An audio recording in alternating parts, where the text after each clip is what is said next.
What's up guys, I got the pencil here, and this is What If Midoriya Was Confident, the story so far. So, this is parts 1 through 5 of What If Midoriya Was Confident.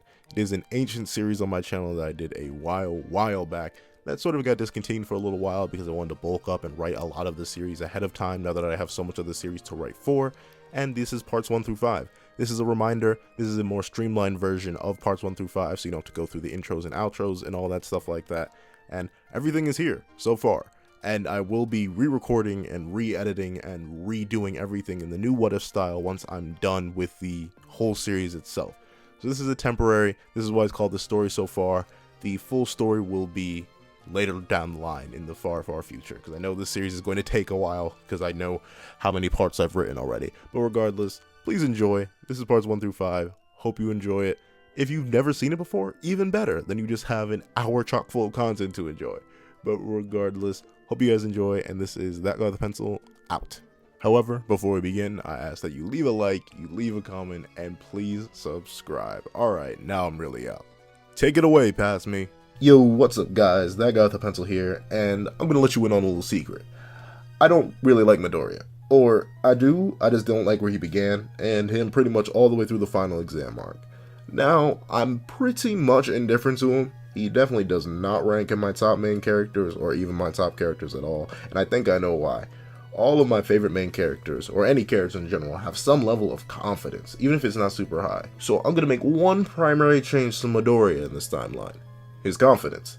So let me take you through and give you an alternate story to the Midoriya that we know and some love. One major thing is going to stay the same. Midoriya is quirkless, but instead of reacting as he does in the initial story, giving in to the pressures of society and Bakugo, he still stands tall. He may not be able to be a super strong hero, but he's not going to give up on his dream. He holds these ideas until the age of 10, when he brings up to Bakugo. This leads the two to a verbal conflict, which quickly becomes physical. After an intense fight with an angry Bakugo who wants to snuff out Midoriya's hope, the blonde hothead only ends up stealing his resolve. Midoriya realizes that he is no match for Bakugo due to his sheer power, and understands that he must beat talent with hard work, and decides that he shall train and learn how to fight. Inko uses some money she has saved up to buy Midoriya as many teachers as he needs, and Midoriya begins training at a much younger age, and ends up developing into a much stronger fighter because of this.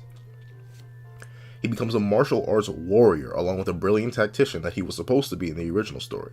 He's much more confident in himself despite his quirkless nature. We get to the time in the original narrative where everyone is applying to UA in class, the Ultimate Hero School, and everyone goes to mock Midoriya once again. However, Midoriya isn't even really faced. Scrolling down information on heroes in his notebook, Bakugo tries to assert his dominance over Midoriya like he did in the past, but Midoriya easily avoids his aggressive attempts for the notebook and angers Bakugo even further. Midoriya displays little reaction to Bakugo's probes about him being quirkless. It even laughs when Bakugo tells him to go jump off the roof. Midoriya walks off, leaving Bakugo both confused and angry. Now, what happens? Does Midoriya still get attacked by the sludge villain and get saved by All Might? No. The biggest change of the scenario is that Midoriya actually avoids slime when it lunges out of the sewer. The sludge is confused and lunges again, but Midoriya dodges again. The slime is getting annoyed and starts narrowing down its attacks into a smaller area. Its attacks become more and more linear, and that's when Midoriya yanks something out of his backpack. An airtight bag. As he dodges one last time, the slime gets caught in the bag. It's a large mass, but Midoriya captures the head and slams the bag shut. Midoriya chuckles as the rest of the slime collapses, and he holds the bag up. He compares Sludge to a popular water-based hero, whose form is based around shifting between water and flesh, and how their weakness is their head, so he only had to assume the same thing for the Sludge villain. For the airtight bag, it's one simple solution to a dangerous situation that Midoriya has planned for. It's one of the many contingencies that he has set up, and he spins the slime in the bag, laughing at its anger. A big thing that changes in this alternate timeline is Midoriya's usage of his intelligence in the information he has on heroes. He is much more of a methodical thinker, using his brain and what he has available to him to survive. He learned the hard way against Bakugo in the past and must always be prepared for every type of threat. Despite his more confident nature in this timeline, he's also way more cautious. He has a lot to reach for, but he also has a lot more to lose. He ends up turning the slime villain in with no trouble, and All Might actually sees the entire situation go down, shocked with the teen's ability. However, Midoriya does not meet his idol, and just continues to live life after dropping the dangerous villain off and reporting the slime's remains in their proper location. He knows the UA entrance exam is coming up and decides to train even harder. He does more research on the exam, figuring out the entire test and planning accordingly, while doing tasks to build up his strength to supplement his skill from his teacher. He finds a beach full of clutter on one of his many runs and takes it upon himself to clean it alongside his regular workout routine. He adds challenges to work his stamina, strength, and speed.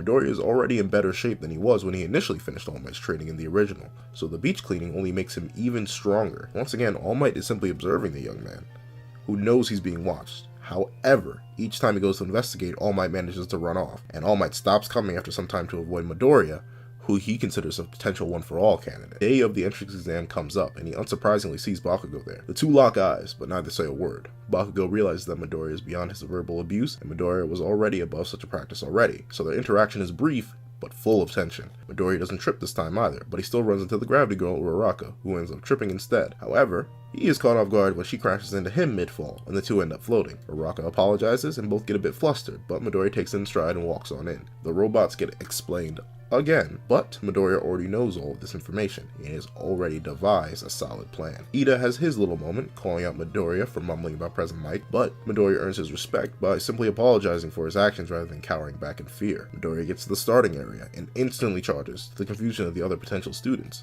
President Mike explains that there are no countdowns in the real world, and Green Hair is right to just charge on in. Midoriya isn't superhuman, he's just extremely fast, and ends up grabbing a piece of rubble from the environment and pitches it directly into the eye of a charging robot. The robot crashes, defeated, and Midoriya takes a destroyed piece of metal.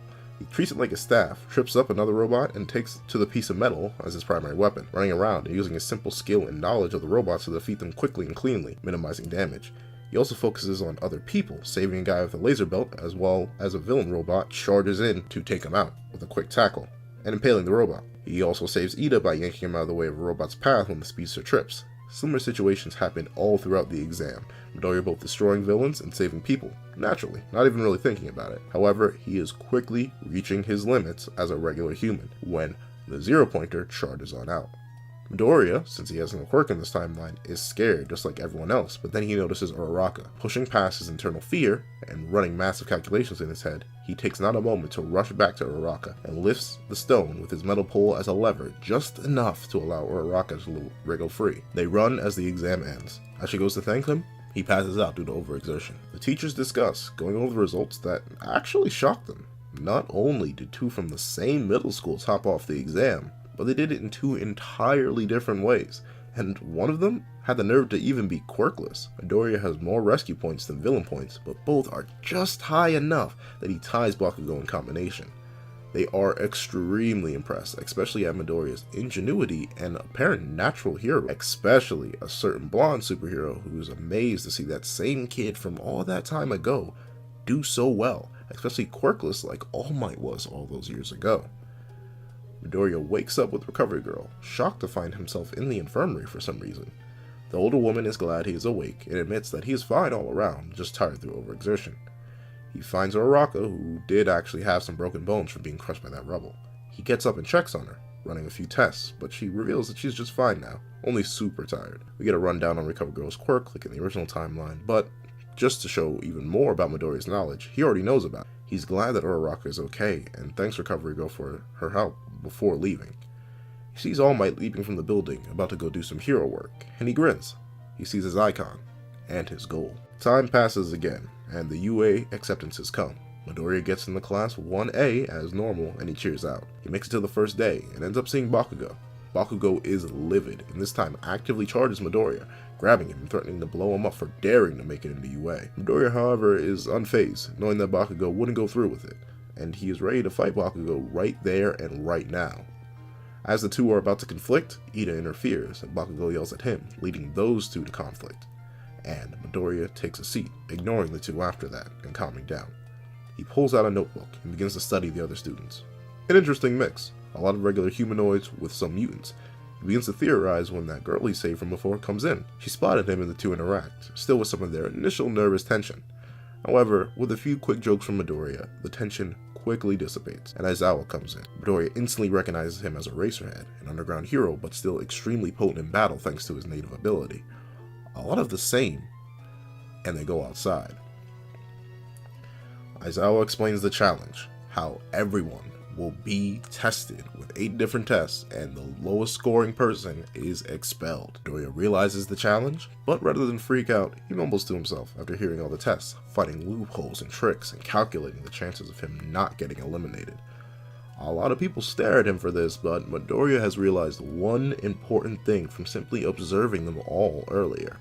He is trained, lean, and fit, while all these other people seem to rely purely on their quirks to get themselves someplace, except for a few. He can work with that by making sure all of his scores are just above average enough that the difference from all the extra points will beat out some of the weaker in the class. The tests begin, and Midoriya actually scores rather high. He's only second to Bakugo and Tenya in terms of speed. He is 6th in the ball throw.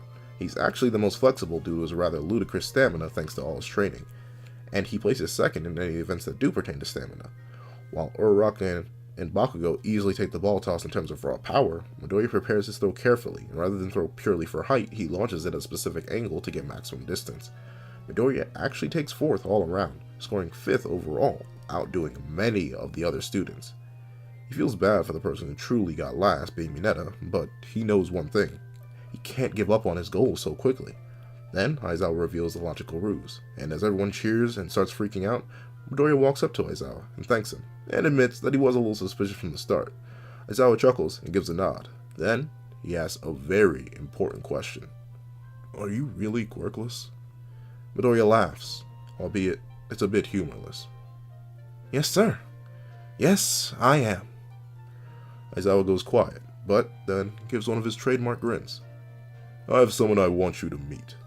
Aizawa completes a walk with Midoriya, and they come across a certain blonde male who stands tall and radiates positive energy, and it's none other than Mirio Togata. The blonde greets Aizawa cheerfully and asks who the curly-haired green guy is. Midoriya directly introduces himself as Izuku Midoriya, and the two shake hands. Aizawa explains Midoriya's special circumstances, and this causes Togata to grin. And then he asks if Midoriya knows anything about combat, and Midoriya nods. Togata asks for a quick spar, and the two ready themselves. Aizawa orders no quirk usage, and then lets them begin. Someone else is watching the fight from afar as well, this being a not-so-obvious All Might. The fight actually begins pretty evenly, with both throwing punches. However, Midoriya is most certainly the inferior here. Togata is too strong and too fast for him, and just has more combat experience, but Midoriya still refuses to give up. He is slowly but surely understanding Togata's fighting style, recognizing aspects of many different fighting styles in it. He can tell it's customized to match whatever quirk Togata has. That leaves a few holes that Midoriya is very confident he can exploit. So, when Togata goes for one of his patented stomach punches, Midoriya slips and jabs for Togata's face. But right as he knows contact will occur, his hand phases directly through Togata's face, and Midoriya is shocked and quickly pulls back. As Aizawa calls the fight to a halt, Midoriya realizes just how damaged and tired he is, while that one punch would have been the only damage he even got on Togata. He's covered in bruises and one of his eyes is blackened, but he's still standing and he raises his fist. He asks Aizawa to let them continue, but the man shakes his head. He's seen enough, and so is Togata. Both admit Midoriya is very skilled, especially for a quirkless first year. Then, they explain the holes they saw in his fighting style. Midoriya is obviously very regimented, and while that makes whatever fighting style he's using at the time very solid, it makes him predictable if someone knows which style he is using. They then point out how Togata's style is a wild mixture of many fighting styles, just to keep things fresh and unpredictable. Midoriya admits that he is very strict with his muscle memory and apologizes, but Togata laughs and says it's fine, because he is here. And he plans to take on Midoriya as a sparring partner, and someone to help him better himself, in order to improve Midoriya. Midoriya is very happy about this, and so is Aizawa. The three go to get Midoriya healed up, along with explaining Togata's quirk, and a shocked All Might watches them leave. He'd come to UA to find a successor, but he seems like he has two promising candidates. One was quirkless but still very smart, both pure intelligence and even combat-wise, noticing the hole in Togata's offense. However, the other was more skilled and more powerful with an amazing quirk already. The choice will be very hard. Midoriya heads home and just does some push-ups as he processes all that happened that day. He later scrawls down in his notebook all the quirk information he got that day, and quickly comes up with countermeasures on how he would take his fellow students down. His thoughts and plans are detailed and thorough, and he rests that night knowing he would be prepared for whatever trouble comes his way. Days pass, and Midoriya pretty much establishes the same friend group of Uraraka and Ida. However, Midoriya actually takes the role of pseudo-group leader. This leads to the first meeting between the teens in All Might, and Midoriya can't help but be a fanboy, not knowing the number one was already intrigued with his very existence. This leads to the big initial conflict, the battle trial. Midoriya has his own maid costume, and is super proud of it, showing off to Uraraka and Ida, who both enjoy the design. The ballots are drawn as normal, and the results stay the same. I'm going to cut to the chase. Bakugo is still very angry at Midoriya and is itching to blow him apart. On the contrary, from Midoriya, he knows exactly how to beat Bakugo and is not worried in the slightest. He and Uraraka infiltrate the building, and Midoriya ends up laying out the plan, and the two instantly go to work. And like normal, Bakugo charges headfirst in the battle. However, Midoriya easily avoids his former best friend and tells Uraraka to take action. Uraraka charges off, but Midoriya grins as Bakugo does not care. He wants Midoriya's blood, but Midoriya simply takes up a fighting stance very akin to a regular boxer with a relaxed smile. Bakugo charges in, but Midoriya instantly switches to judo and slams Bakugo into the ground. Bakugo is furious and scrambles up, lunging for Midoriya again. Midoriya avoids him and asks about the costume, causing Bakugo to boast about the massive power he has stored within his gauntlets, before declaring a worthless, quirkless whelp like Midoriya isn't worth his time and lunges in for the kill. But now, Midoriya got the confirmation of the information he needed, and figured out based off the design. He sidestepped, burying his palm into Bakugo's face, throwing Bakugo to a wall, and having watched Bakugo take on the outfit, he takes the gauntlet off. Midoriya lays the gauntlet down, bouncing right back into a boxer stance, rushing into Bakugo and laying multiple blows into his opponent. Bakugo uselessly flailing his arms around and throwing out explosions, but Midoriya is so close to him that all his attacks are missing or being redirected by Midoriya pretty easily. Midoriya even directs Bakugo directly into a wall, using Bakugo's constant knockback from his explosion, and then just lays into him with punches and kicks, bloodying Bakugo and knocking him out with one final jab. Midoriya takes the other gauntlet and checks on his time. He is good, and runs up to find everything going to plan. Midoriya holds up the grenade-shaped gauntlet and gives Ida an ultimatum. Midoriya knows Ida's top speed is slower than his brother's. He also knows the speed of the massive explosion he is about to release using Bakugo's gauntlet, and the fact that Ida could never hope to dodge it, not only due to its size but its sheer speed, which is faster than his brother's. He then proceeds to explain that he got these weapons from Bakugo, who he beat with his bare hands, and thus Ida has no backup coming. Then, he throws the other gauntlet to Uraraka, who had been stalling Ida out while Midoriya bested Bakugo. Midoriya then proceeds to explain that these two massive explosions will most certainly defeat, if not kill, Ida if he does not surrender in the next 10 seconds. Ida relents, dropping down, and both stalk over to the device to grab it. They win, and everyone is impressed, especially with Midoriya. He managed to beat Bakugo and Ida with little damage, and that's crazy for someone who was quirkless. Midoriya takes all the praise with his trademark smile, and blushes when Uraraka praises him, but he quickly praises her back, talking about how she did a fantastic job holding off Ida and blocking his escape. Uraraka blushes, but gratefully accepts the praise, and the two stand back and watch the rest of the fights, which typically go the same as in canon. Bakugo wakes up in the infirmary, furious but still in pain. He had absolutely no idea that Midoriya had been training in the first place, especially not with that level of skill. That explained a lot, but he still did not quell his rage. He substitutes the idea that Midoriya was training all this time with some excuse that Midoriya is secretly having a quirk after all these years. Bakugo is still in denial, and that'll be very important later. The day ends, and Midoriya waves goodbye to everyone and goes to his current teacher. Togata happily greets him and asks him for another quick spar. Midoriya agrees and then instantly loses to Togata as Togata uses his quirk. Togata begins to explain, but Midoriya accidentally cuts him off, explaining that he's not used to quirkless combat, and asks Togata to keep beating him down until he can fight properly. Togata agrees, and the two fight until Midoriya can abuse the hole's impermeation, like his momentary blindness and inability to feel. Midoriya still loses, but is able to get much better with quirk combat from this quick battle. However, he understands that he still has much to learn, and asks Togata, who trained him. Togata blinks and grins.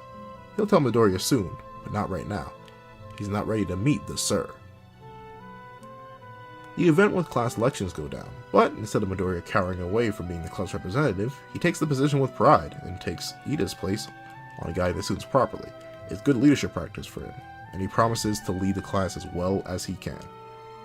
However, he does appoint Ida as a deputy in order to keep him happy. Ryo keeps training with Togata every single day, developing a mixed fighting style that he figures will be the more useful against quirk-based combatants, as he's only skilled against people who are mostly human with only a small localized quirks like explosion and zero gravity, not mutants or transformers like Togata. Then, the USJ trip is announced. The group heads there, and the only small difference is that Midoriya is leading everyone, In contrasting to the original, the only major difference is that All Might is there from the start. A major difference in this timeline is that All Might still has One for All. He hasn't given it to anyone, and he's being much more careful and has way more time. He still carries the flame, and must be careful to not let it die out inside him, unless he naturally is more responsible with his health and hero time. The class is amazed with the area, but suddenly, a dark portal opens, as in the regular timeline. The man of many hands walks out and grins. Let the games begin. As everyone tries and fails to call for help, Midoriya instantly begins counting the number of villains, analyzing their appearances and theoretical quirks of appearance alone, and deduces multiple things. Some villains are ranged with gun-like quirks based on their mutations. The human-like beast who stands with the man with the hands is a massive threat that was most likely experimented on due to its many scars and exposed brain. The portal is a person based on the eyes, and the man with the hands quirk is definitely based around his hands due to his aesthetics. Midoriya cries out for everyone to rush forward, and the group obeys him off their instinct and trust in him. The shadow does not consume anyone, as everyone is able to dodge the underground portals in time, and All Might launches away the dark mist that rushes for them with the sheer air force of his punches and thunders towards the villains. Everyone, except for Bakugo, looks towards Midoriya and Aizawa, and the green-haired boy is analyzing the situation. As All Might rushes into battle, the hand man orders the Beast Man forward, and the two titans clash. The air force comes out, and Midoriya snaps into action. He explains his theory that the Shadow Man planned to warp them all over the USJ due to the multiple portals he saw open up in the distance, and that he has an idea. He yells for Ito to run and get help from Yue and whatever heroes are out there, and Ito obeys instantly, bursting out the door. Midoriya then calls out planned pairs that would best handle every situation he's about to send them to. He tasks Asui and Kaminari to go to the flood zone, as that is filled with water, and most likely water-based villains, who could be quickly handled by Kaminari's electricity and rounded up by Asui even faster. Then he wants Asui to come back quickly. He then wants Todoroki and Jiro to head to the landslide zone, so Jiro can trigger one of her frequencies to destabilize the villain, while Todoroki freezes them over. He then wants Sato and Kirishima to head to the rush zone, since they are physically strong enough to take whatever collapsing buildings are there. He wants the duo of Tokoyami and Shoji to head to the mountain zone, due to their seemingly great mobility and ability to manage terrain. Then, he inhales as everyone heads off. Midoriya glares at Bakugo angrily, before giving orders. He demands that Bakugo must head to the conflagration zone, as that will make him sweat much more, which will give him more and quicker access to more powerful explosions. He also wants Ashido to go with him, as it seems like it would allow her to produce more powerful and potent acid. Bakugo snaps back about not listening to some nerd Midoriya, but Aizawa confirms the order and Bakugo is forced to follow. With the people left over, he asks if anyone wants a weapon. Most say no, and Midoriya asks Yaoyorozu for a staff. She makes him one, and Midoriya spins it once to test its weight and plants it into the ground, accidentally sparking a pose. He then gives his final command to help the heroes, and they all roar in agreement. Midoriya has a confident grin as he charges into battle, but his thoughts are elsewhere. All Might and the Man-Beast are still causing havoc, and the occasional wind blast would definitely lead to trouble. However, if they stop fighting, that thing would undoubtedly kill them all. Midoriya runs up to Aizawa and makes one request as the war begins. He wants Aizawa to focus on the Portal Man who is rushing back, as he could throw All Might who knows where, and that would be an easy win for the villains. Aizawa agrees, and 13 angrily steps forward, opening all his fingers on his suit, and he takes on the ranged villains with his full power, as the remaining close-range villains charge in. Midoriya fights with the staff mostly, having learned how to use one forever ago, and knowing that some of these larger villains would only overpower him. Suddenly, as he is about to be swung at from behind while blocking one villain, Ojiro jumps in and knocks the large villain away, and the two martial artists swear to have one another's backs. Mineta is abusing Aoyama's flamboyant light show to stick his orbs to villains, so when they step back and trip up, they are stuck to the ground. The two don't declare their willingness to stick together, but mutual smile is all they need. Koda is actually pretty strong due to his sheer size and bulk. Hagakure helps him out with his slow speed by tripping villains into his powerful hits, and the two work together after that. Uraraka is actually running around soloing villains, just grabbing them and launching them high due to her ability to remove gravity of the villains. But Yaoyorozu is on standby to make sure nothing happens to the girl, who she finds is very fond of judo flips. Zero plays cleanup man, binding any knocked out villains with his tape many times over. The battle is going very well for the heroes in training in the main plaza. In the flood zone, the plan worked out perfectly. As Midoriya theorized, it was all aquatic villains who were too slow to stop Kaminari from just sticking his hands in the water and blasting off, but not to the point where he goes dumb in order to save his power, and test the water for Asui before she goes in and rounds them all up. Todoroki and Jiro actually make a fantastic team, as one burst of her heartbeat through the ground causes a massive landslide which Todoroki instantly freezes over in a burst of his quirk, capturing all the villains. Kirishima and Sato are going wild in the rush zone, just throwing around rubble and taking whatever damage in their amp states, and destroying a lot of the villains quickly due to their reckless but powerful nature. In the mountain zone, Tokuyama and Shoji climb to the top. The Darkness User and the Multi-Arms Man assess the situation and dismantle the opposition systematically, both being powerful enough, and Shoji luring whatever stronger foes into shade so Tokuyama can amp Dark Shadow. In the Conflagration Zone, Bakugo is dominating the competition with massive explosions from all his sweat, and Ashido is shocked to find that it actually is easier to produce acid here as well. Bakugo regains his confidence until he realizes Midoriya was right. After claiming victory, he charges right back. Midoriya and Ojiro have defeated the last major villain on the front, and Ojiro looks up at the Furious Handman. Midoriya holds him back, saying he must hold still until they get in contact with many more heroes and All Might can move the fight with the Beastman. However, suddenly, Asui lands back with Kaminari in tow, asking why Midoriya wanted her back so quickly. He requests she take Mineta and Sero to the areas where the villains are knocked out and not bound in order to secure them so they don't wake up. Everyone worriedly informs Midoriya that communications are still not working, and Midoriya proposes the idea that it is a quirk in action, and wonders where someone with that kind of quirk would hide. He pushes it aside, remembering Ida is getting help anyway, and tells everyone to focus up and watch his, Aizawa's, and 13's backs. When everyone asks why, Midoriya pounds his chest and raises his right fist. "I'm gonna be the greatest hero one day, so what good would I be if I can't protect my friends?" Midoriya asks, before charging the Handsman. However, Midoriya is no fool, and laughs confidently at the Handsman. He questions what he thought would happen if he invaded UA. Knowing that they have the strongest hero not even on speed dial but as their teacher, this was an all-loss scenario for him. The Handsman, getting annoyed and falling for Midoriya's bravado, enters him right back. He says his name is Shigaraki, and that he shall make the world crumble in his own 2 hands with the death of All Might, destroying the order of this filthy hero-infested society. Midoriya scoffs as he dodges an air blast, and outranges Shigaraki with his staff. He asks what power does he think he has that could kill All Might, and to test his earlier theory, he lets Shigaraki grab the pole. The moment all 5 fingers hit, the pole begins to disintegrate, and Midoriya now knows he made the right call not fighting this man hand to hand, and snipes off the crumbling pole while calling for another, before pitching it like a spear at Shigaraki, who avoids it. Ayarosa begins to form another pole when Shigaraki lunges in with surprising speed, and Midoriya goes to combat him. A furious Bakugo roars into the battle, kicking Shigaraki away. He roars that if anyone's going to kill that nerd Deku, it was going to be him. But as he's shouting, Midoriya has to intercept Shigaraki from grabbing Bakugo with his new staff. Midoriya barks at Bakugo to get back and help Aizawa and 13. Bakugo goes to argue, but Uraraka actually grabs him, taking him away. Midoriya instantly locks back into his battle with Shigaraki, waiting for a proper moment to alert All Might. Just as he sees Asui leap back with Mineta and Sero in tow, he yells at the top of his lungs for All Might to move the battle. All Might realizes what this means, and leaps off towards the flood zone, and the Nomu eagerly chases. Then, Midoriya checks 13 and Aizawa, the former having finished his competition and moving towards Aizawa, who is constantly activating and deactivating his quirk against the Shadow Man, preventing proper portal usage. Then, he tells his classmates to go wild and join whatever fight they want, as he matches Shigaraki. To break the narrative for the moment, and explain how Midoriya is somehow fighting Shigaraki to a standstill, is because Midoriya in this timeline has many supplementary aspects to him, and he's played to Shigaraki's fragile nature to bolster his own strengths. Specifically, Midoriya is not only adeptly trained to be a skilled martial artist off the bat in this timeline, but he has also been training with Togata, who is one of the most skilled combatants in the verse as a whole. And he's teaching Midoriya how to be more dangerous and unpredictable, and Midoriya is working that into his fighting style. Next, Midoriya has already analyzed Shigaraki like he would any other opponent, and judged his abilities and demeanor from his outfit and their initial interactions, so he instantly plays to Shigaraki's anxious and unstable mindset with his bravado and statements. Then, you have Midoriya figuring out the root of Shigaraki's quirk through his aesthetic and statements, using his brain to the fullest in a short amount of time, and that's why he uses the pole rather than actually fight Shigaraki close quarters, so Shigaraki wouldn't even be able to really use his quirk on Midoriya. All of this in combination with the fact that Shigaraki's instability is only bolstered by Midoriya's insults and questions allows the two combatants to equal out. That's correct, equal out. This isn't even like Midoriya and Bakugo, where the combat is even controlled by Midoriya. The two combatants, Midoriya and Shigaraki, simply equal each other out.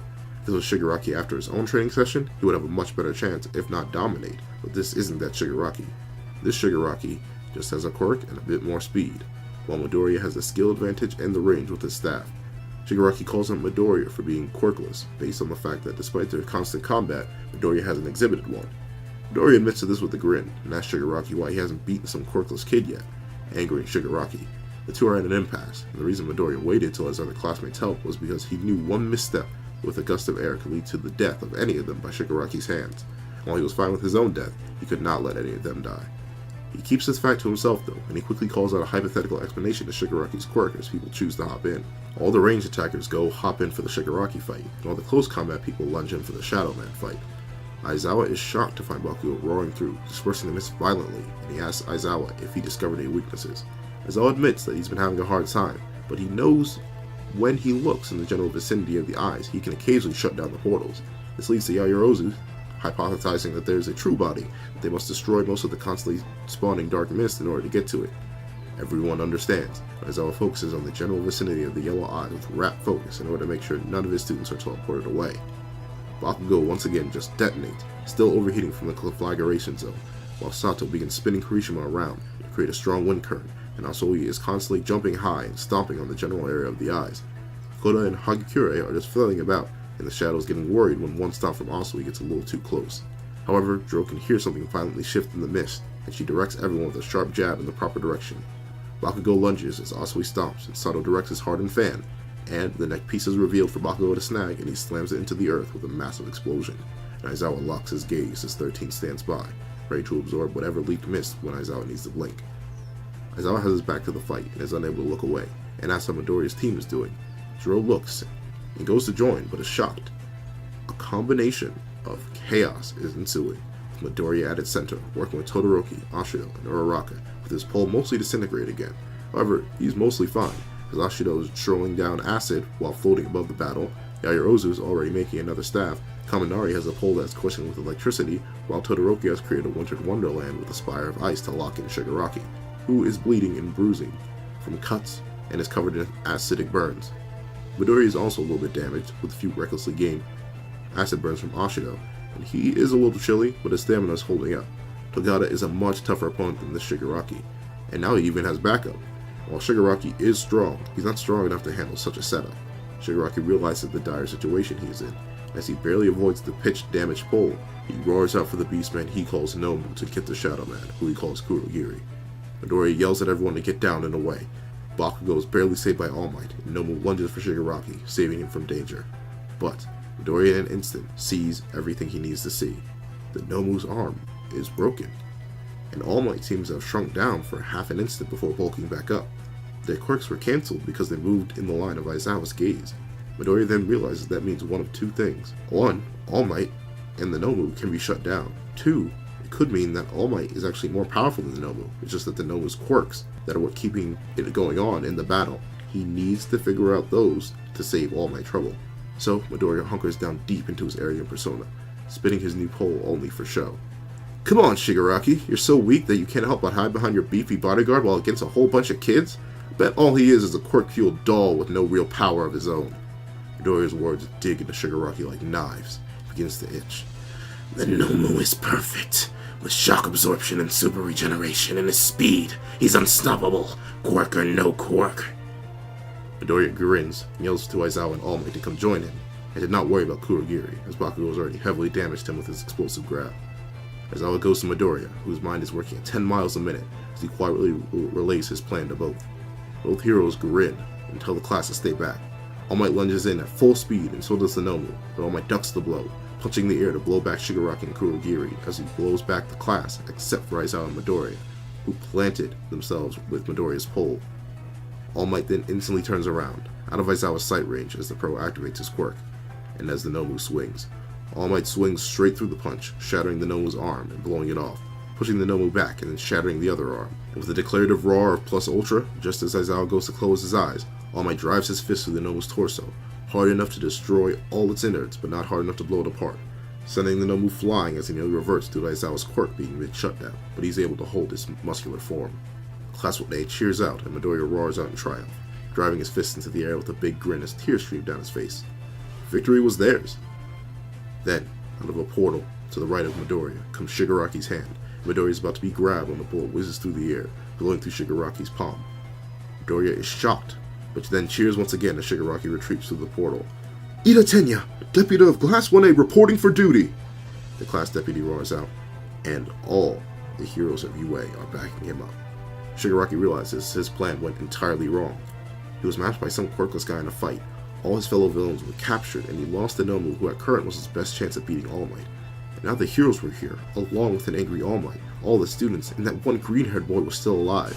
He was the one. He was the one who ended up beating him. He was unfair. He led them. He was a cheater, broken, unfair, hacked. He must die. He must die right now. Kurogiri realized the situation they were in, and that they were on the verge of being captured, and worked himself and Shigaraki out of there. Midoriya waited, watching his back. After a minute, he relaxed and dropped to his knees, his adrenaline fading fast, and due to all the little damage he took and his extreme fatigue, he passes out. Midoriya snapped awake in the infirmary. He groaned when he tried to move, and he heard a tisk tisk tisk. Recovery girl scolds him for trying to get up when his body's so overworked and sore. Midoriya apologizes, and there's a knock at the door. Recovery girl lets them in, and Uraraka and Ida rush in. They check on Midoriya, who greets them warmly and asks if they're alright. Both scold him for worrying about them, and he laughs. He's walked through on what happened after he passed out, and they tell him nothing much as the villains were rounded up, no one was taken in, and they were brought back to school. What Midoriya does get praised for is planning and combat skill, which Midoriya takes in stride and constantly compliments them both on their speed, understanding, and creativity. As the three chat casually, there's another knock at the door. Recovery girl answers and then asks the other two to leave as Aizawa, 13, and All Might walk in. Uraraka and Ida leave Midoriya, and Aizawa sits down. And he ruffles Midoriya's hair, giving him a nod. He praises Midoriya heavily, but directly on his combat ability and how much it improved over such a short time period. 13 takes to praising Midoriya's planning skills, talking especially how he created the ploy to defeat the Nomu so soundly. All Might goes into the praise of Midoriya on his sheer leadership skills as he took charge of everyone, including the three pros there. Midoriya thanks them all for the praise, but admits there were a few parts where he could have done better. He begins the ramble, but as a reward, the three heroes listen to him. Then, in the midst of his rambles, Togata charges in, slamming his hands down on the bed. He questions if Midoriya is alright, and once he gets an affirmation, he nearly crushes his fellow student with a hug. Togata asks why Midoriya didn't just call him, and Midoriya says he couldn't because someone was blocking transmissions. And he asks the heroes if they ever found out who that was. The heroes admit they did find the guy, and Togata nods. Then, he hears something before a blue blur rushes by and stares at Midoriya. A young woman, who is intrigued with Midoriya. She questions if he's the quirkless boy Togata won't stop talking about, and Midoriya admits that he is. The blue-haired woman then barrages him with questions, like how many fighting styles he knows, his full name, where he came from, who trained him, his height, weight, and favorite food, and to everyone's surprise, Midoriya is able to answer quickly and coherently, all with a patient smile. Another man shuffles in, with dark blue hair, and Togata grins, pulling the woman back. He introduces them as fellow Big Three members, and the other two top students who Midoriya will be training under. Amajiki and Nejire Hado, one who is extremely quiet and the other who is extremely energetic. Midoriya silently notes that the Big Three are quite a group of characters, and he talks with them all as his body works itself back into shape. All Might is there, and he sees his two candidates, but who does he go with? Togata is obviously the better fighter. Despite Midoriya's great skill, he's seen and heard from Aizawa that Togata can still easily defeat Midoriya with his full power. Togata also has a potent quirk that he has trained with, and that would only make him stronger. However, he has yet to see Togata take up a true leadership stance. Sure, he has a lot of energy and a bright personality, and while some people do seem drawn to him, he didn't know people would so easily rally behind him like all the people at the USJ rallied behind Midoriya. There's something powerful about Midoriya's determination and confidence, along with his intelligence and strategy that impressed even All Might. Midoriya got up and threw a few punches and kicks to see how he felt. He was way too sore and fatigued. That Shigaraki guy may not have been the best of fighters, but he still had pretty ludicrous stamina and speed, and the acid burns from Ashido did him no favors. However, he still did really want to train with his superiors and to test himself and them, so he sent a kick for Amajiki. To his shock, Amajiki moved so fast that he couldn't comprehend the Big Three member, transforming and pinning him against the bed with tentacles.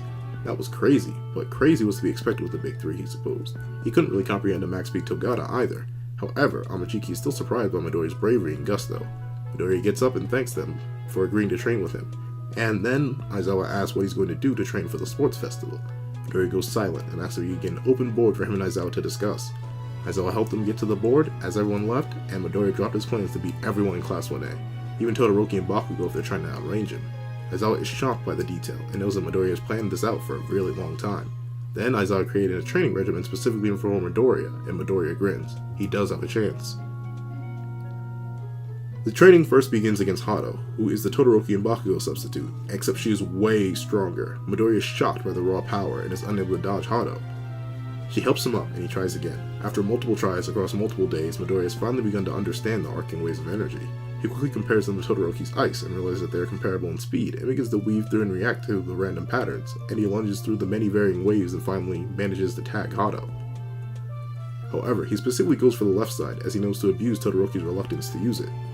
Hado is impressed, and then moves to the next step, Midoriya's sheer durability.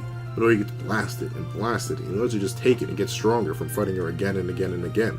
Then the two leap into hand-to-hand combat, with Hado using her quirk to amp herself like Bakugo would.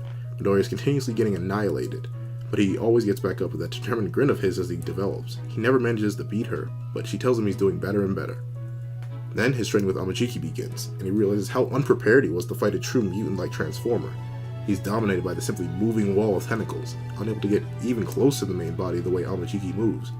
Midoriya then realizes he must do one thing he never thought he'd have to do, and hone solely his reaction time. He starts to think less and less, and solely acts on muscle memory and his senses, moving and using Amajiki like a jungle gym to get closer.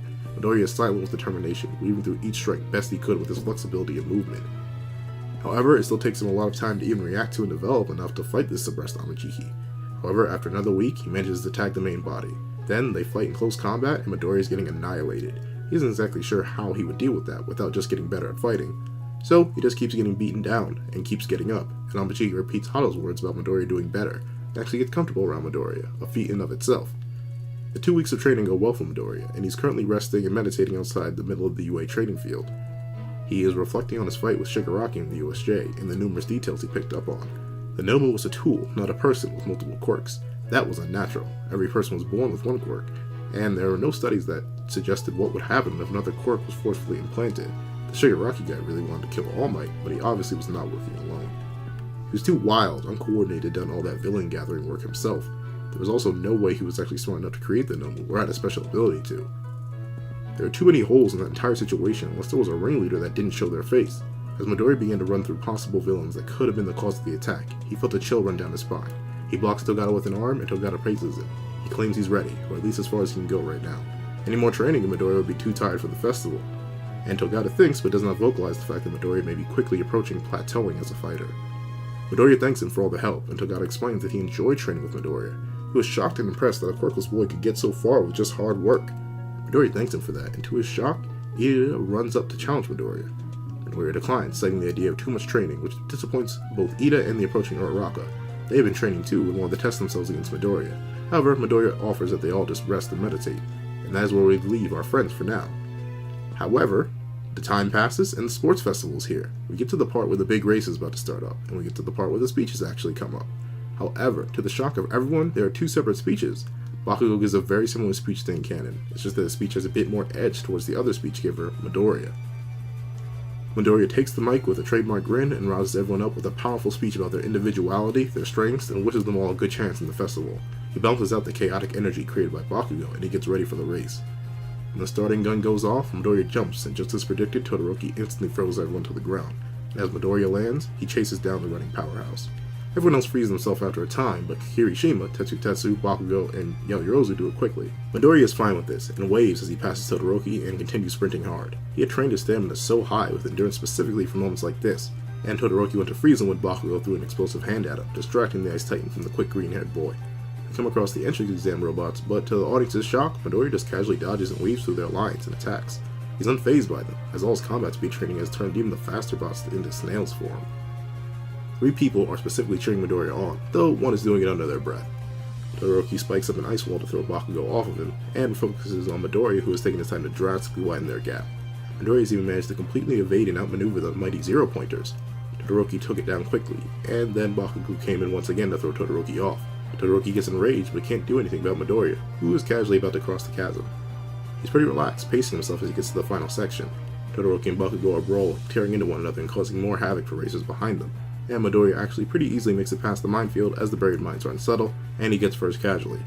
However, the true interesting parts come from the back-end racers. Ida, after finally breaking free, instantly bursts to his top speed, rushing down the track in a hard sprint with a determined glare. Uraraka gets free and runs, before tagging herself and jumping, and holds it down as she tumbles through the air, free-floating. Netta is still chilling on Yaoyorozu's back, as she basically just runs and occasionally creating, like in canon. Jiro actually broke out super early due to the cracking in the ice with her earphone jacks. It's just that she failed to train her stamina.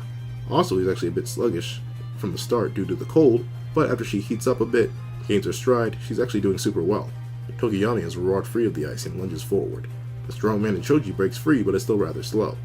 A lot of 1A is still able to move, and so is a lot of 1B. However, a certain purple-haired man from General Studies has taken action on the lesser people. Ida blazes past the brawling Ice Titan explosion users, managing to get second, Asuka right behind him in third, and Uraraka rolls in through fourth. Even Tokiyami is able to beat the 2 brawlers, who come in just after. The race is over, and Midoriya is pretty relaxed until he notices purple hair He's confused to see why both Sato and Ojiro were helping a general studies kid survive. It does not comment as he has to focus on the next event. He goes to the 3 people he knows he can win with. He grabs Todoroki, Ida, and Uraraka. Before anyone can protest, Midoriya explains how their team composition is actually unstoppable. Ida is way too fast for anyone else with his quirk, and he make a fantastic spearhead for the team. He explains that Todoroki will be unstoppable with his defensive ice and his offensive ice. No one will be able to cross his wall. And then Uraraka, the failsafe to the failsafe to the failsafe, could make them float if their opponents somehow get too close. Ida goes to decline the offer anyway, but instead of submitting and letting him go, Midoriya plays to Ida's sense of duty. He asks why his loyal deputy would abandon him, or why a hero would part from their faithful partner and friend over such a trifle as pride. This gets Ida, and Todoroki actually agrees, no argument. In this story, Midoriya doesn't have some stupid busted power for Todoroki to endeavor to want to conflict with, so he just respects Midoriya as a good tactician. Uraraka agrees as well, because she doesn't like her other options and she's pretty sure her current team is unstoppable. The team is made and the cavalry battle begins. Just as Midoriya predicted, everyone hunted them down. And once again, as Midoriya predicted, no one could even get close to them. Team Bakugo stays the same in this timeline, and Bakugo instantly lunges for Midoriya, easily clearing his team and lunging the distance between them with a few explosions. Instead of even bothering to confront Bakugo, Midoriya tells Todoroki to create an ice spire. When Bakugo detonates it, he's shocked to find his enemies gone, and Terra had to save him from elimination. Now, Team Yaoyorozu, consisting of her, Kaminari, Asui, and Shoji, attack the top team. Midoriya actually baits Yaoyorozu into creating a pole to try and outrange him, and he easily grabs the pole from her and tells Ida to pull while Todoroki pushes, and the 2 teams break apart. Midoriya then broke off a piece of ice and tells Uraraka to disable the tank team with Soji. Uraraka grins and understands, grabbing the icicle and pitching it into the opening. Asui passes out from the inside, Shoji begins to shiver, and Kaminari sparks out of fear, disabling the entire team. Team Monoma lunges in, reaching for the headband, when Midoriya easily thrusts the pole into Monoma's chest, knocking Monoma back as he snags the headband. Monoma still managed to tag Midoriya, but realized he played himself because Midoriya was quirkless. The cavalry battle was easy for the top team. Some interactions stay the same though, like Team Bakugo and Team Monoma, and it ends rather simply. The teams that make it to the tournament are Team Midoriya, so Midoriya, Uraraka, Ida, and Shoto, Team Bakugo, so Bakugo, Ashido, Kirishima, and Sero, Team Yaoyorozu, meaning Yaoyorozu, Asui, Shoji, and Kaminari, and finally Team Shinso, so Shinso, Ojiro, Sato, and Shinozaki.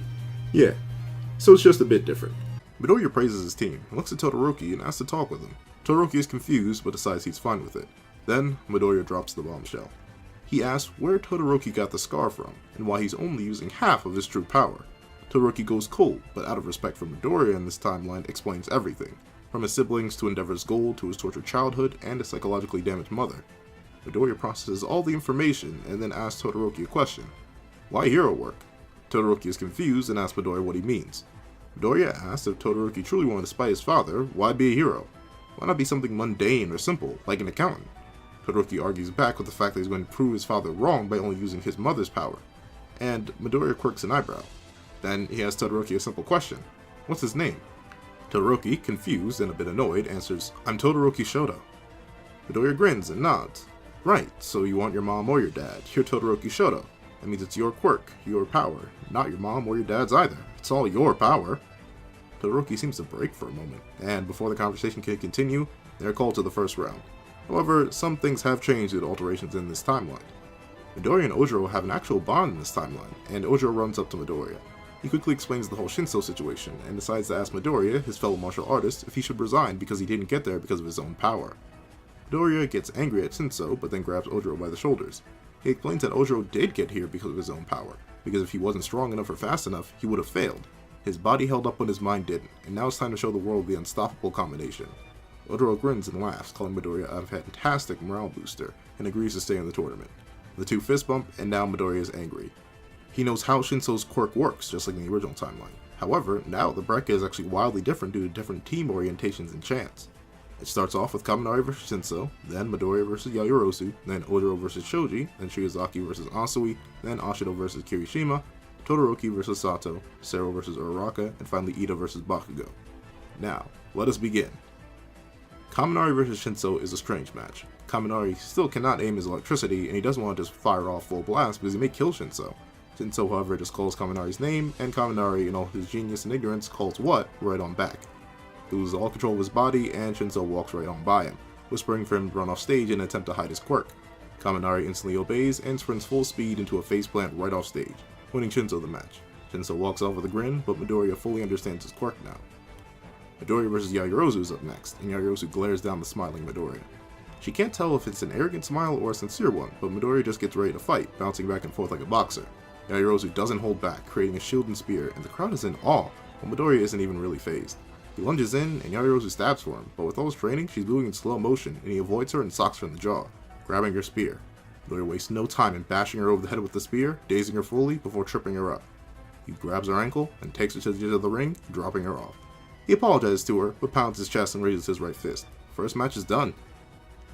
Ojiro vs Shoji is up next, and the fight is super intense. Shoji has majority of the advantages from size to strength to even range with his quirk. However, Ojiro has the skill and speed advantage, and it comes to a match of pure thought and reaction. Ojiro was forced to outmaneuver Shoji, because blocking a hit from Shoji reveals how strong Shoji is in comparison to Ojiro.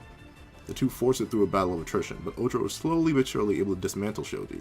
He breaks each one of Shoji's new arms and disables his extra spawn eyes, taxing Shoji's stamina while keeping his own high and maintaining a safe distance. Shoji is getting super drained, and in a last attempt charges at Ojiro. Ojiro avoids the attack with a leap and knocks Shoji out with a tail swipe, grinning proudly to the crowd as he helps his downed opponent. Shinozaki vs Asui is up next, and unlike the one-sided stomp that Shinozaki got in the original, Asui is actually a real challenge. Midoriya studies the two as they go wild, Shinozaki absolutely dominating the stage with her expansive hair, hands clasped tight as she tears through the arena. Asui instantly takes to the air, using her superior speed, dexterity, and strength. Shinazaki's defenses are strong and fast, whipping up to block whenever Asui would get even remotely close to tagging the human body in the forest of vines. Asui is thinking hard, looking for an opening while slowly shifting to defense. Shinozaki notices the falter in her offense, and the stalwart defense suddenly shifts into a ferocious attack. Asui is shocked but remains calm, and the frog girl is experimenting with something. She stomps a vine, and when she feels no pain, she sees how the vines are not rooted into the ground anymore, and she realizes she can actually force Shinozaki to stumble now. Asui lets the vines encircle her, as if they're about to trap her, but she uses them as a springboard. She launches hard, and as Shinozaki goes to create a shield from her hair, Asui flips in midair and stomps Shinozaki into the ground, and she couldn't even root fast enough, and he slams into her hard enough that her own vines slam into her, and cuts her arms drastically and send her flying back. Asui leaps back, and Shinozaki pulls her vines back to reveal that she is drastically cut up. Blood drips from her forehead, clouding her vision, and Asui tells her to relent. Shinozaki refuses, and tightly grips her hand and goes to attack Asui. But she is drastically slower than before, and Asui lunges in, kicking her again. However, Shinozaki is rooted now, so the kick only incapacitated her. Asui steps back, and the Vine Girl is held there by her crown of thorns, hands still held firm. And she is defeated. Asui turns away, walking away with a triumphant smile. Ashido vs Kirishima is up next, and Kirishima grins. Here, we actually get a hint to their shared background in this fight, both talking about how they're making their middle school proud. The two warriors jump into a heated battle, and we get an intense bout of offense versus defense. Kirishima's defense is great, and his offensive power isn't bad either, just that his speed is drastically lacking in comparison to Ashido, who in comparison is a blur with great reaction speed and good offensive power. She's dodging every one of Kirishima's attacks, while throwing out acid that Kirishima cannot dodge. He's able to take all of it for a while, but like in canon, his fully hardened state can't hold up to Ashido's consistent and lingering offense and her acid, like he couldn't stand up to Bakugo in the original. He begins to burn, and Ashido finishes him with a punch to the jaw. Kirishima passes out, and Ashido cheers about her win. Todoroki vs Sato is actually a lot harder than one would expect, as Todoroki, like in canon, is visited and angered by Endeavor, so he tries to hold bury his opponent in a Flash Mountain of Ice thing. However, Sato flexes free due to his quirk, and Todoroki is shocked, but being blinded by rage and sporadic thoughts coursing through his head caused by Midoriya's conversation, he blasts off again with ice. Sato is just a wall of power though, and swings against the torrent of ice, punching through it and approaching Todoroki. Todoroki is beginning to shiver, but doesn't care and roars out more ice, actually stabbing into Sato, who forces himself through the pain with a raw determination. Todoroki begins to feel the heat raise from his left side, his body itching to release into a wild torrent of flame. His body, his power. However, Todoroki refuses, fusing the fire as Sato charges, and Todoroki inhales frosty air, drinking in logic and common sense, and realizing that he can outthink the brutish Sato. As the Berserker charges, Todoroki uses the last of his ice to form a ramp, which Sato charges up and right on over Todoroki, his brain capacity drastically lowered from using his quirk for so long, and he charges right out of the arena, closing a ring out. Todoroki isn't happy though, and reluctantly thaws himself out. Sora vs Uraraka is actually a one-sided stomp in Uraraka's favor, as she avoids the tape attack, runs up, tags him, and launches him out of the ring with ease. The audience is shocked, but cheers regardless. The final match is the most intense, as it is Ida vs Bakugo, and both have a burning desire to win. Ida uses his dominant speed to pressure Bakugo massively, Bakugo barely warding him off with the massive explosions he's creating, which are also knocking himself around and starting to hurt his palms. However, Ida easily has the offensive advantage, and each time he is forced to redirect, he turns on his heel and keeps building gears and speed. Bakugo realizes that he has no chance against a top speed Ida, and decides if he can take a hit from his current speed. Ida appears and reels back, kicking straight through Bakugo's guard and sending him flying into the air. Bakugo's mouth instantly begins to bleed, and he forces himself to fire off into the air. Ida doesn't really care, still sprinting along and gaining speed. Bakugo is trying to figure out a way to defeat Ida, and he glares at the ground and realizes his solution. Ida needs the ground. He flips in midair with a burst, and begins to spin down with extreme force, roaring out howitzer impact. Ida dodges, but the stage is annihilated. Bakugo is breathing heavy, his hands killing him, but he has stopped Ida, his main goal, due to the destroyed stage. Ida is annoyed and asks Midnight if the destroyed ring is out of bounds, and Midnight clarifies that only the borders of the stage qualify for in and out of bounds. Ida smiles nervously at that fact, and looks at the practical rubble that is the stage. He steels himself and lunges in for a hard sprint, and Bakugo readies himself. He's able to react to Ida, but he can't explode just yet due to overuse of his quirk. He notices that Ida's leg, which he blocks, is extremely hot. Bakugo rolls, but due to the attack being blocked, and the messy terrain, and quirk abuse, Ida is unable to maintain and build his speed. He is cursing the fact that he may have to use his trump card after all. Remember, in this timeline, Ida was never forced to use his Recipro Burst. He knows he must not let this fight drag on much longer, lest his legs combust, so he kneels down as Bakugo flexes his hands, sweat dripping from his brow with a crazy grin.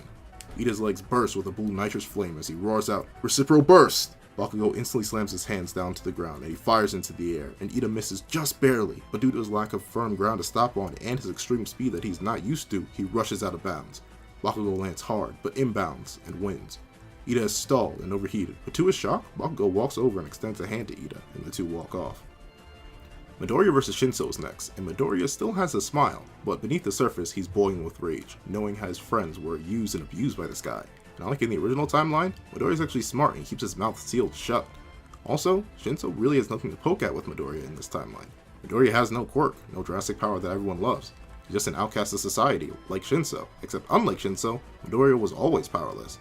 Shinso got to where he was quite literally on the shoulders of others, while Midoriya's success comes from his years and years of training and hard work with others. He purposely dismantles Shinso in the name of Ojiro. He hits Shinso hard, but not hard enough to KO. Shinso is screaming at him, everything from insults to explicatives to try to activate his quirk, but the stone-faced Midoriya, who feels very little pity for Shinso, just ruthlessly tears into him. Midoriya lets Shinso swing at him, but Midoriya easily sidesteps and knocks Shinso down. Shinso is bruised and beaten, and Midoriya squats down, then grabs Shinso by the ankles, drags him to the edge of the ring, and throws him out. Finally, as the crowd is silent, Midoriya sighs. He explains that he finds Shinso disrespectful, unheroic, and a bit foolish. Midoriya explains how Shinso is using other people as a tool is not the right way to do things, not the true way of a hero, and playing into the stereotype that society has set up to him. He doesn't want to see someone else fall to the grips of a negative world like he once almost did. Shinso is quiet, but upon hearing the cheers of his general ed classmates, he begins to let tears stream down his face. Midoriya grins and walks, turning off to see to the other side of the stage, pounding his chest and raising his fist to the sky. Shinso rises slowly and calls out to Midoriya, saying he'll become the greatest hero the world has ever seen and that he'll surpass Midoriya one day. Midoriya still does not respond, but he does raise a thumbs up. Ojiro vs Asui is up next, and Ojiro verbally thanks Midoriya in the stands for restoring his pride and honor. Asui is intrigued and notes to ask Midoriya about it later. However, the two animal mutants square off, and another ferocious battle begins. Ojiro has the drastic skill advantage, but Asui once again has the power advantage, and this time the range with her tongue. Ojiro is forced to think harder and harder, as the pressure being put on by Asui is really good. However, Asui is shocked to find that Ojiro is pretty easily able to read her, and is using minimal movements to conserve his stamina and drain Asui's. Asui realizes this and goes in with a stomp, preparing to launch her tongue alongside her initial attack. Ojiro easily avoids the stomp, yet is ensnared by the tongue. Ojiro is unable to avoid the next leaping kick, and he barely blocks it with his tail. Asui has found a hole, and Ojiro grins, and the two fight super close range now. Asui is relying more and more on kicks, and she's lacking in upper body strength relative to her lower body. Ojiro abuses this and manages to predict her next kick and tongue lash, grabbing her tongue and wrapping his tail around her leg. With a hard stomp, he throws it to the edge of the ring. Before Asui could recover, Ojiro tackles her off stage, and Asui loses just barely. Ashido vs Todoroki is just as difficult for Todoroki as Sato was, surprisingly enough. Todoroki's cold slightly slows down Ashido's acid production, but her modified shoes, good reaction speed, and Todoroki's still distracted mindset all serve to make Todoroki struggle against the alien queen. Todoroki is more careful with his ice creation to try and extend his time, but Ashido is casually avoiding whatever he throws out, and begins to skate towards Todoroki with her acid and his ice. Todoroki, once she gets close enough, lashes out with a massive ice barrage, and Ashido is caught in it. However, in a few moments, she melted a massive gaping hole in the ice with the most potent acid, burning up a bit.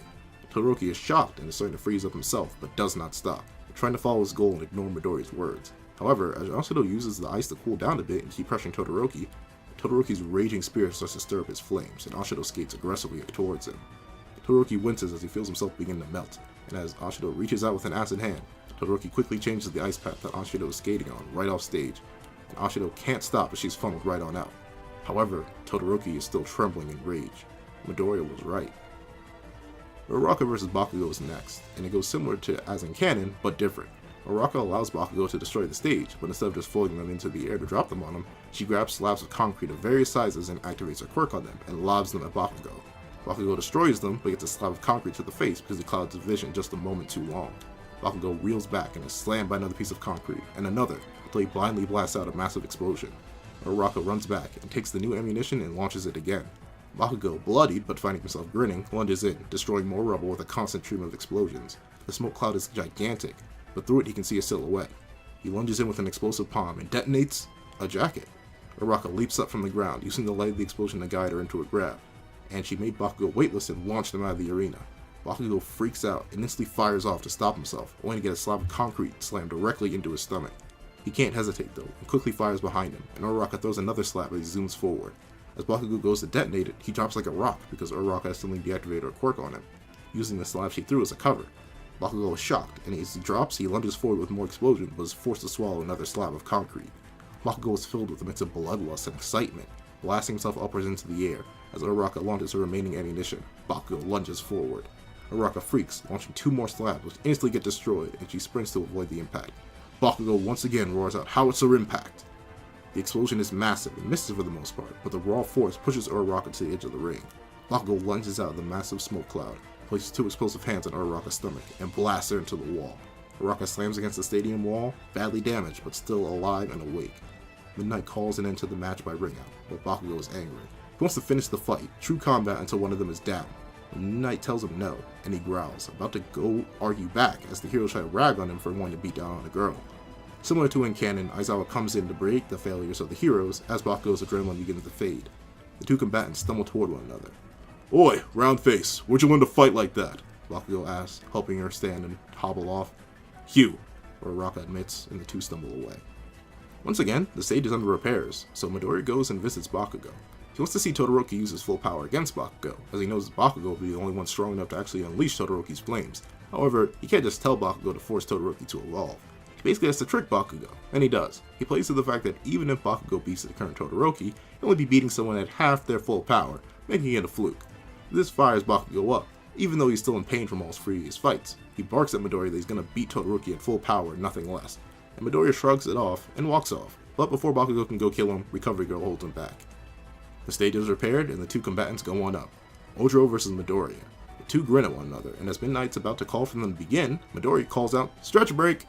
Ojiro laughs, but the 2 legitimately start stretching, confusing the crowd and making Togata laugh. After around a minute, they'll stop and look at an annoyed Midnight, who calls for them to begin.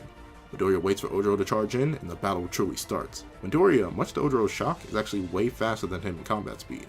This is due to all the hardcore combat training from the Big 3, who are proud about his development.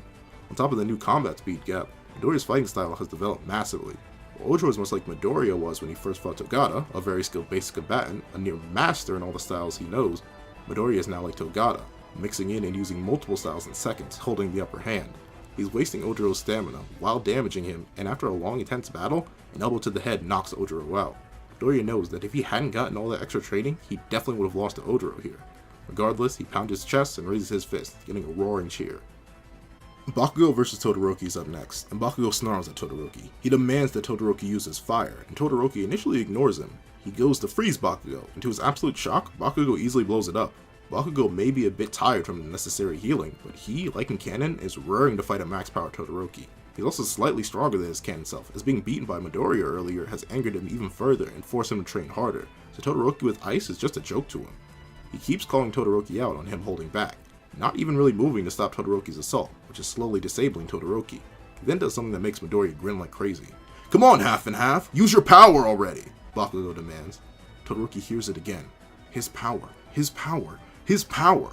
He roars out in a burst of flames, thawing his frozen half and searing the very ground he stands on. Bakugo grins and laughs, pointing at Midoriya and calling him out. Midoriya just points back at Todoroki, who has launched the pillar of flame.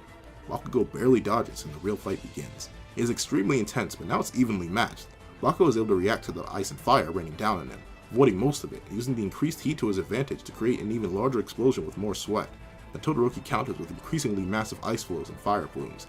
Bakugo is having the time of his life, sweating up a storm and blasting his palms to oblivion and back just to approach Todoroki, who would either respond by creating a massive glacier to trap Bakugo or a towering wall of flame to incinerate him.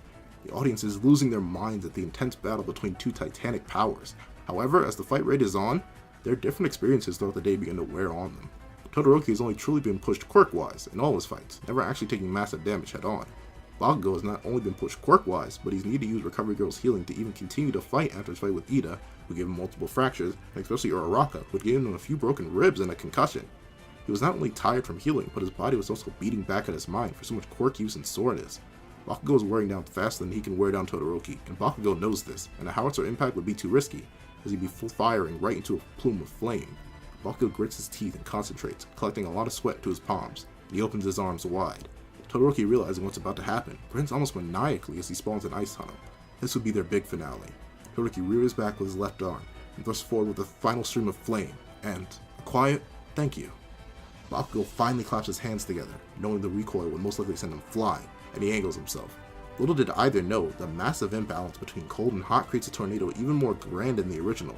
Like in canon, a word Cementos is unable to stop the two attacks from clashing. The dust cloud is massive, but when it settles, everyone is glancing at the stage. Neither combatant is there, and to everyone's shock, both combatants are out of bounds and embedded in the stadium walls, and both are knocked out. Everyone is shocked, and Mine considers the situation in her head. There is no way to tell who was knocked out first or who touched outside the ring first. It's a double loss. She calls this out, as any second round may just result in further destruction, and the crowd, after a few moments of confusion, still cheers for the great fight. Midoriya is a bit disappointed, but he was happy to help Todoroki. And, on the bright side, he'll be able to face Todoroki later, at his full power. Midoriya is declared as the winner of the sports festival, and the medal ceremony happens. Ojiro is actually in third, and All Might gives him his medal. The two bow to one another, and All Might talks directly to Ojiro. He says he is a fantastic combatant, but he must learn to branch out and get creative. Ojiro solemnly thanks All Might for the advice, and accepts All Might's hug. Todoroki and Bakugo, both healed and Bakugo extremely tired, stand a good distance apart from one another on the second place spot. All Might addresses Bakugo first and makes it quick so Bakugo doesn't pass out from standing there. He says that he did a fantastic job, and while he did not keep his promise from the beginning of the festival, he still did great against tough opponents all throughout the event. Bakugo, too tired to argue back, grumbles a thanks and accepts the hug, and then focuses his remaining strength on glaring at Midoriya. All Might then moves to a silent Todoroki and grins. He congratulates Todoroki on his awakening, and hopes that he does many great things with his power. He hugs him, and tells him to come find him or a friend if he ever wants to talk. The youngest Todoroki hugs him back tightly, a few tears falling. Finally, there's Midoriya. Midoriya is a bit nervous, but is still smiling and happy. All Might, after seeing all he did today, really wants to make him successor, but is still torn. He congratulates Midoriya and warns him of the dangers of overconfidence. Midoriya solemnly understands and nods. Everyone is congratulated, and the tournament concludes. However, one student isn't happy. They just got some bad news, and they're filled with a desperate need for revenge. Thank you guys so much for watching. Please remember to like, share, comment, and subscribe, and I hope you guys have a wonderful day. This is That Guy with the Pencil, writing off.